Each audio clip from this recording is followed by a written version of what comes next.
tonight was the first night that I actually got to watch Raw. I've been having to work the last couple of weeks, so I thought I would go ahead and review Raw just to put some videos up. I haven't. Last videos I've done was unboxings. I haven't really talked about anything. But I've got some notes here on this piece of paper and kind of go in order somewhat of how I want to review this Raw. To me, it's different. This is what I'm gonna say first: is John Cena not being on Raw. We're used to him seeing Raw, and it's different seeing Triple H and Orton heel again.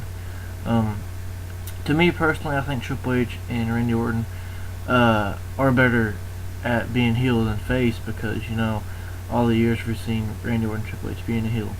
But Raw starts off with Triple H coming out, but really it shows a Shield. It's kind of as Triple H's security guards. He comes out, talking on the microphone. He introduces Randy Orton, and he says he has a gift for Randy Orton that he purchased with this quote-unquote own money, which is a really nice black Escalade. Don't know if that's really his or what it is, but he buys it for him, and Randy Orton has a big smile, thanking Triple H for that. The next thing is Fandango and Cody Rhodes wrestling a match.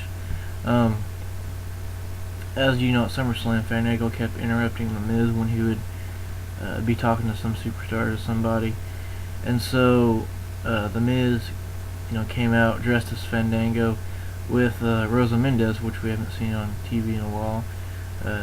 Rosa Mendez was playing a Summer Rae role, and they kind of danced and distract them, where Cody Rhodes would pick up the winner for that match. The next match, or the next part I want to talk about here, is the it was a Divas match. It was one of the Bella Twins versus Natalya, I believe. And Natalya had the Funkin' Doctors in their corner. They wrestled, had a good match. After the match, AJ came in on stage and cut a really good promo, which I thought was probably her best promos, talking about how she, which I believe this is true when she talks about, she climbed her way, she didn't get it through anything, she kind of climbed the ladder of success on her own, didn't really get no help. I really liked her promo. That was a really good promo from a diva. She's the champion, so she's a pretty good champion. I like her at least.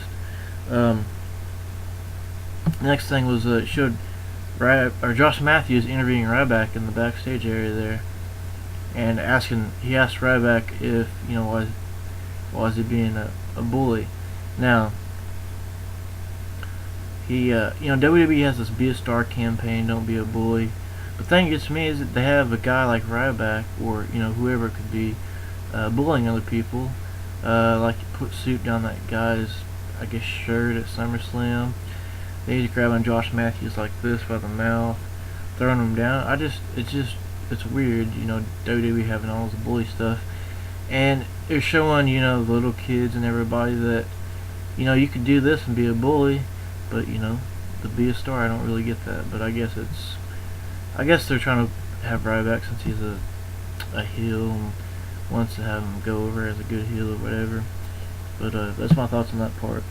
Then it shows Daniel Bryan backstage, and when I saw the Escalade in the beginning of the night, I thought like Daniel Bryan's going to destroy it, like Kofi did with the Randy's NASCAR he had a couple years ago, and then something like that, or when Stone Cold put cement in Vince's Corvette. But when why I say Kofi, but Daniel Bryan interrupted, and he said, saying he's going to beat him, and the camera turns around, and there's an orange spray paint that says yes down the middle of the deal. I was like, okay, there's something else. But then the camera goes to the side, there's yes painted all on the side, on the windows, and all on the back of the door, and on the other side, and Randy Orton wasn't too happy. So what ended up happened was Triple H made the match where Daniel Bryan versus the Shield, but it's going to be like a gauntlet match, so we had to try to survive all three of them. And he told for the superstars to come on the stage, and if one of the superstars interfered, then they would be fired. So that was the main event. Another thing is, what was it? Titus O'Neil beat. Who was it? Titus O'Neil beat. I can't remember exactly, but I wanted to say this because I'm proud of Darren Young. What he said, that he come out as a gay wrestler, and he had the boyfriend for 3 years. I'm not against gay people or anything. I'm really proud of Darren Young. It takes a lot of balls to do that, especially since if you're wrestling for the WWE, they're a worldwide billion-dollar company, and it takes a lot to do that. Not just say it like in a YouTube video or on Twitter, but actually letting everybody know that he does that. And Vince McMahon, Triple H, the whole roster was proud of him, and I'm proud of him, so I'll give him applause. Good job, Darren Young. And then the main event was the Shield and Daniel Bryan gauntlet match. Bryan beat Seth Rollins, and then Dean Ambrose came in, and he tried to fight Dean Ambrose, got him in the yes lock. Roman Reigns came in, the bell rang, and I thought what would happen is, since it's after the match, that the superstars would come down and help, but I guess they couldn't do that or they'd be fired. They had to stand there and watch. Triple H music hits. He kind of made sure there was nobody going to come down and interfere. Orton's music hits. He goes down, tells Orton to go down the ring, to which Orton gives Daniel Bryan an RKO, I guess to get revenge for spray painting yes on his Escalade that Triple H gave him, which is a nice car, by the way. But basically, the superstars were mad. I know they wanted to help them, but they couldn't. They didn't want to risk their jobs. I think Jerry Lawler said it the best: they have families to feed, and so you got to do what you got to do.